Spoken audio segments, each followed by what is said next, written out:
ఈరోజు మార్నింగ్ అయితే ర్యాపిడోకి వెళ్ళిన. మార్నింగ్ 7కే స్టార్ట్ చేసిన. బట్ రైడ్ వచ్చే వరకు అయితే లేట్ అయింది. ర్యాపిడోలో 1642 ఎర్నింగ్స్ అయితే అయినాయి. ఈ ఎర్నింగ్ చేయడానికి ఎన్ని గంటలు లాగిన్ ఉన్నా, ఎన్ని ఆర్డర్లు కొట్టినా అయితే మీకు చూపిస్తాను చూడండి. 7 ఆర్డర్స్ అయితే కొట్టినా. మార్నింగ్ వచ్చేసి 7:37కి అయితే ఫస్ట్ ట్రిప్ అయితే వచ్చింది. దాంట్లో మొత్తం ర్యాపిడోలో 7 ఆర్డర్స్ కానీ 1642 అమౌంట్ అనేది నాకు వచ్చింది. అలాగే ఊబర్ కూడా చేశాను. ఊబర్లో వచ్చేసి లాస్ట్ ట్రిప్ అయితే ఊబర్లోనే ఎండ్ చేసిన.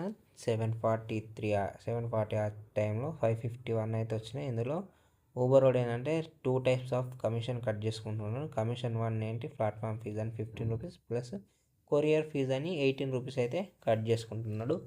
ఆ 15 + 18 అవన్నీ కట్ అయ్యి నాకు 551 అయితే ఎర్నింగ్స్ అయినాయి. ఈ రెండిట్లో నేను మార్నింగ్ 7:30 టు ఈవినింగ్ 7:30 వరకు అయితే 12 అవర్స్ వర్క్ చేశాను. దానికి గాను టోటల్ అమౌంట్ వచ్చేసి నాకు 2193, దగ్గర 2200 వరకు అయితే అయింది. ఇందులో 100 రూపీస్ ఫుడ్కి అయితే ఖర్చు అయినాయి, ప్లస్ 400 పెట్రోల్. 400 మొత్తం కాకుండా 330, 350 వరకు అయితే ఖర్చు అయింది. ఇవి